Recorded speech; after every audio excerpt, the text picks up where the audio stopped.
ആദ്യം ഓന്റെ സ്ക്രിപ്റ്റ് കത്തിക്കാൻ പറ്റും 1 ലക്ഷം ഉറുപ്പ്യ സമ്മാനം.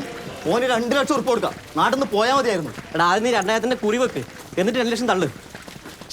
ആ നാഹർക്ക് എന്തിന്റെ കടാന്ന് എനക്ക് മനസ്സിലാവുന്നത്. നാഹർ മാത്രല്ല മനോട്ടാ, ഈ നാട്ടിലെ എല്ലാവരും ഓൻ്റെ ഒപ്പം. അത്രക്കുണ്ട് നാടകത്തിനോട് നാട്ടുകാർക്ക് പ്രാന്ത്. ഓൺ ട്രെൻഡിങ് ആവും, നോയിക്കോ.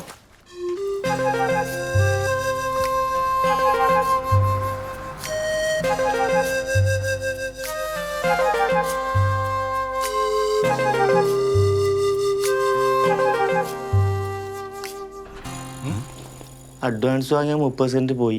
30 സെന്റ് മാത്രമല്ല, ഷമീറിന്റെ കമ്മീഷൻ 3 ലക്ഷം, അഡ്വാൻസ് വാങ്ങിച്ചിട്ടില്ല 15 ലക്ഷം, കംപ്ലീറ്റ് പോയി. സുരേഷ, എന്നെ ഒഴിവായി കൂടെ?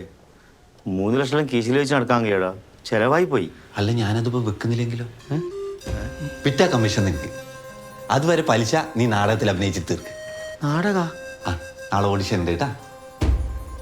അപ്പൊ ഷമീറിന്റെ പൈസയുടെ കാര്യത്തിൽ ഒരു തീരുമാനമായി. ബാക്കി നിങ്ങൾ മേടിച്ചിട്ട് പുട്ടടിച്ച് 5 ലക്ഷം ഉറുപ്പ്യ. ആ പൈസക്കല്ലേ സുധാരേട്ട പശുവിനെ മേടിച്ചിനി.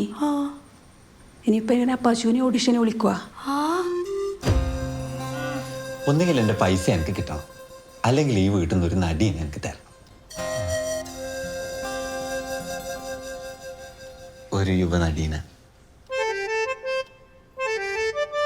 സുരേഷ, ഇലക്ട്രിസിറ്റി ഓഫീസ് വിറ്റിട്ടാലും നിന്റെ കട ഞാൻ തീർക്കൂട്ടാ. എന്നാലും നിനക്ക് വീട്ടിൽ നിന്ന് നടീനെ കിട്ടുകയും ചെയ്യും.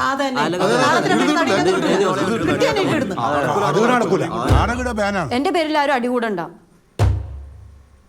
ഞാൻ അഭിനയിക്കാം. നിനക്ക് വില്ലേജ് ഓഫീസിൽ അടിച്ചു വരാൻ പോണ്ടേ? ഞാൻ ഒറ്റയ്ക്ക് അടിച്ചു വാരലൊന്നും വില്ലേജ് ഓഫീസ് വൃത്തിയാവുന്ന എനിക്ക് തോന്നുന്നില്ല. സമ്മതിക്കുള്ള സുരേഷ, അമ്മയ്ക്കുള്ള സുരേഷ. ആഹാ, ചാരുച്ചിയുടെ ഗ്രൂപ്പ് ഡാൻസിന്റെ ഫോട്ടോക്ക് താഴെ നിങ്ങൾക്ക് അടുക്കളയിൽ നിന്ന് അരങ്ങത്തേക്ക് കമന്റ് ഇടാം. അതിനെന്റെ ബിഗ് ബഡ്ജറ്റ് നാടകത്തിൽ അഭിനയിക്കാൻ പോകുന്നത് സഹിക്കുന്നില്ല അല്ലേ? വെറുതെ അല്ലടാ നീ പുഷ്പിക്കാത്ത പുഷ്കരനായത്. കേട്ട ഇവന്റെ കാര്യം എന്തെങ്കിലും നോക്കൂടെ?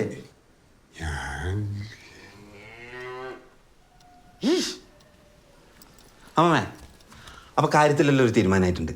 നാടകത്തിന്റെ ചെലവ്, യുവനടി, എങ്ങനെ നിങ്ങൾ എനിക്കൊരു ഓട്ടോറിക്ഷ കൂടി മേടിച്ചാണ്.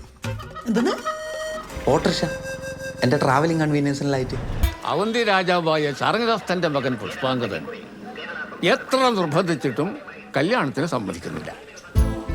ഓൻ്റെ അച്ഛൻ കുറേ പറഞ്ഞു നോക്കി, മോനെ പുഷ്പാങ്കദ,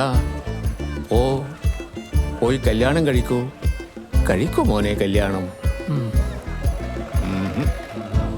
സമ്മതിക്കുന്നില്ല.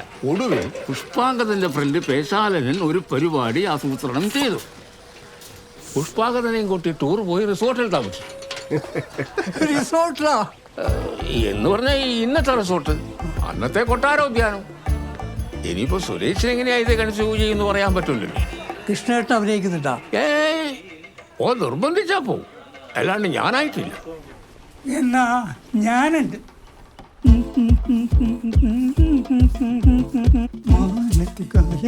നീന്തി കുളിക്കും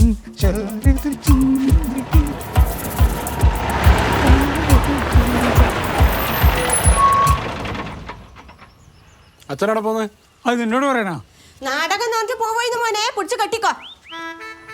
നിനക്കറിയാമേ, അതല്ല ഞാൻ ട്രിപ്പ് ക്യാൻസൽ ചെയ്തിട്ട് ഇങ്ങോട്ട് വന്നത്. നിങ്ങൾ അമ്മയും മോനും വിചാരിച്ചാലൊന്നും എന്നെ പിടിച്ച് കെട്ടിയിടാന്ന് വിചാരിക്കണ്ട. ഈ നാട്ടിലൊരു നാടകം നടക്കുമ്പോൾ MT എന്ന് പറയുന്ന ഞാനില്ലെങ്കിൽ പിന്നെ ഞാൻ എന്തിനാണ് ഈ മുടിയും താടിയും വെച്ച് നടക്കുന്നത്? അങ്ങനെ എനക്കും ചോദിക്കാനല്ലേ, എന്തിനാണ് ഈ താടിയും മുടി വളർത്തി നടക്കുന്നത്? അതെൻ്റെ ഇഷ്ടം, നീ ആര് ചോദിക്കാൻ? അച്ഛൻ നിങ്ങൾക്ക് 2 പെമ്മക്കളാണെന്ന് ഓർക്കണം. പങ്ങന്മാർക്ക് കല്യാണപ്രായം എന്നുള്ള കാര്യം നീ ഓർക്കണം. 10-30 വയസ്സായില്ലടാ, ഇനി ഇങ്ങനെ ബസ് ഓടിച്ച് കളിച്ച് നടക്കുക. വണ്ടി മാറ്റി. പറ്റൂല അച്ഛൻ, നാടകത്തിന് പോകാനുള്ള പരിപാടിയാണ്, ഞാൻ വണ്ടി മാറ്റൂല. മാറ്റണ്ട, കാണിച്ചിടാ എനിക്ക്. സ്വഭാവം മാറുവേ. നീ നിന്റെ കാറ്റ് പോവാൻ നോക്കിയാൽ മതി. മേഘമാം തൂവാല വീശി